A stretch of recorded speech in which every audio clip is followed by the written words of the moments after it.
નમસ્કાર દર્શક મિત્રો, એબી ન્યૂઝ ગુજરાતી સાથે હું છું આપની સાથે પાયલ બામભણિયા। તો જોઈએ આજના મહત્વના સમાચાર મહેસાણાથી। મહેસાણા જિલ્લા આચાર્ય સંઘ જિલ્લા શિક્ષણાધિકારી કચેરી મહેસાણાના સંયુક્ત ઉપક્રમે આયોજિત શૈક્ષણિક અને વહીવટી અધિવેશન તિરુપતિ ઋષિવન દેરોલ ખાતે યોજાયો હતો, જેમાં કાર્યક્રમના અધ્યક્ષ તરીકે ગ્રીન એમ્બેસેડર જીતુભાઈ અને મુખ્ય મહેમાન તરીકે પ્રકાશભાઈ એસકે યુનિવર્સિટીના ચેરમેન અને મહેસાણા જિલ્લા બનાસકાંઠા જિલ્લાના શિક્ષણ અધિકારીશ્રીઓ અને અન્ય મહાનુભાવોએ હાજર રહ્યા હતા।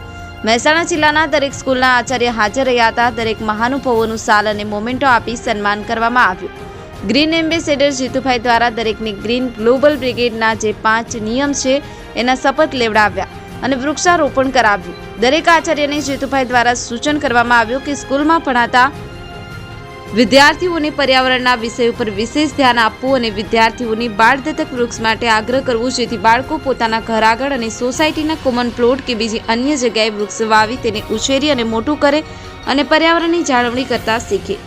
આબિદ અલી ભૂરા, એબી ન્યૂઝ ગુજરાતી, સાબરકાંઠા।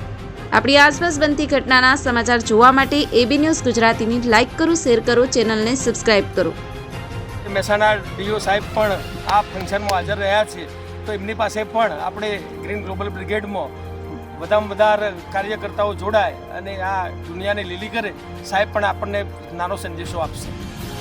આજે દેરોલ ખાતે ગ્રીન ગ્લોબલ અંતર્ગત જે વૃક્ષારોપણમાં ભાગ લીધો છે, તો એ પરથી એક સંદેશ એવું જાય છે કે ભાઈ સમગ્ર દુનિયામાં આપણે જોયું કે ભાઈ ઋતુનું આખું એક જે આપણી પેટર્ન છે કુદરતી, એ બદલાતી જાય છે અને ખૂબ જ વાતાવરણમાં પલટો થવાના કારણે ઘણી બધી મહામારીઓ આવે છે। એનાથી જો આપણે બચવું હોય તો એક જ ઉપાય છે કે ભાઈ આપણે વધુમાં વધુ વૃક્ષારોપણ કરીએ અને વૃક્ષારોપણને લગતી આવી જે પ્રવૃત્તિઓ છે એના સાથે જોડાઈ અને મેક્સિમમ લોકો સુધી આપણે આ સંદેશો પહોંચાડી અને આપણા વાતાવરણને આપણે બચાવીએ।